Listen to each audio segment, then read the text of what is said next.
Hello, I'm Stuart, and today we're just going to have a closer look at the new Nokia N97. We've unboxed it already as one of our previous videos, so today we're just going to open it up, turn it on, and get our first impressions. So at the back here, first thing to notice is here is the SIM tray. You have to get your finger under this small lip here to open it up, and with the SIM, see this small cut off corner here, you need to put that in that top right corner there. Slide that back in. Then we need to get the 3 prongs here to match with the battery. So we'll slide the battery in there, prongs in first, and then just push down the back. Stick the back on, the top of the phone is where it goes in first, and then press down the sides, and you've got the back firmly on. To turn the phone on, small button on the top, just press and hold that, and you'll feel the phone vibrate a little, just to let you know that it's turned itself on. And I'll just wait for that to turn on. You'll find a lot of the newer smartphones that the startup process takes a lot longer. Okay, now the phone's fully on, the first message it's going to ask you is if you want to continue using it in an offline mode. Now what that means is it's just not going to connect to any network. So we'll click no, and then that way we can show you some real functionality. Then you get the normal Nokia startup there. And this is your home screen.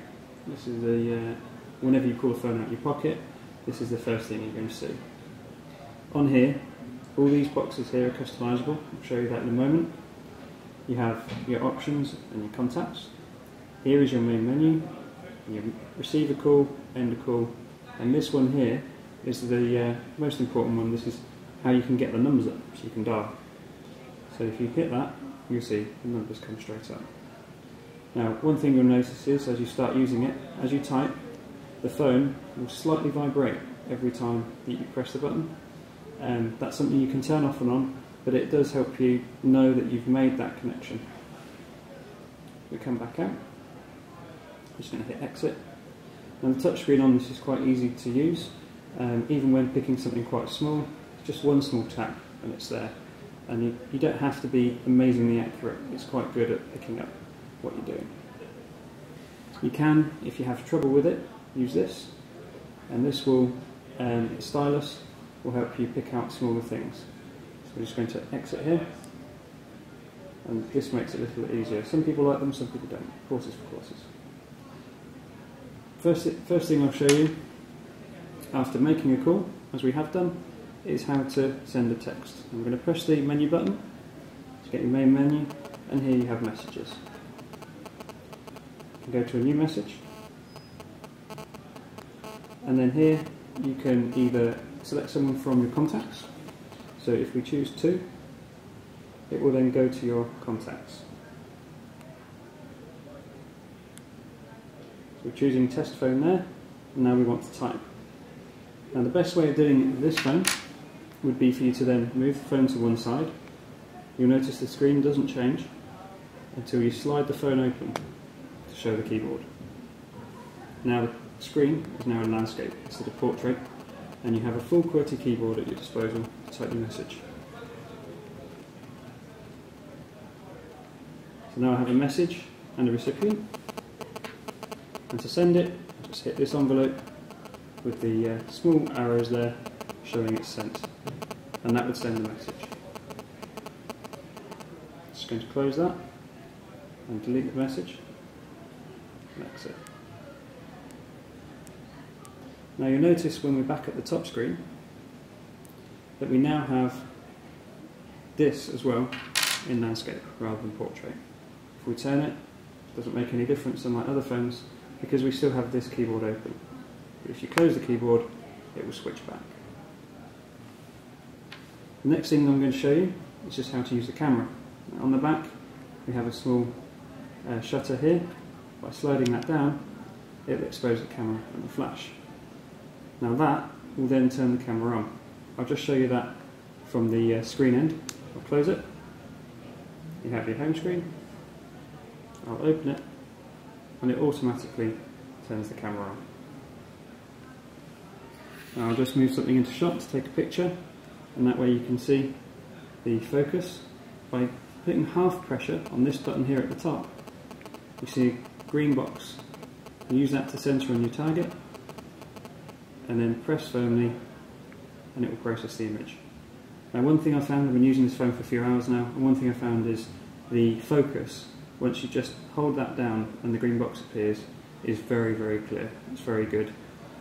What you can also do, if that isn't close enough for you, is when you are ready to take a shot, these buttons here, which are normally volume buttons, substitute for zooming in. Now you have quite a good zoom on this. Now at the moment you can see that the picture's very blurry, but again, tapping that button, you see how it focuses in very clearly. You can take your picture. Now we're going to come back out, exit this, and get back to our home screen. From here, I'm just going to show you lastly how to play some music. I'm going to use the stylus again for this, just to show you the difference between using my fingers and stylus. And here we're going to go into the main menu, and here we have all the different options, including music at the top. Selecting that, you can choose your music library,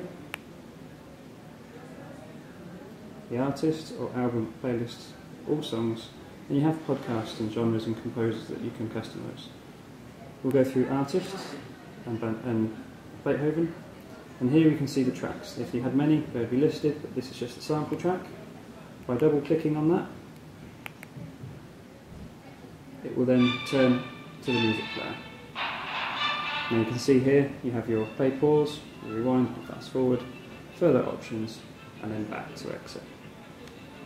What you'll also notice is, if you open the screen, just as before, it moves into landscape mode.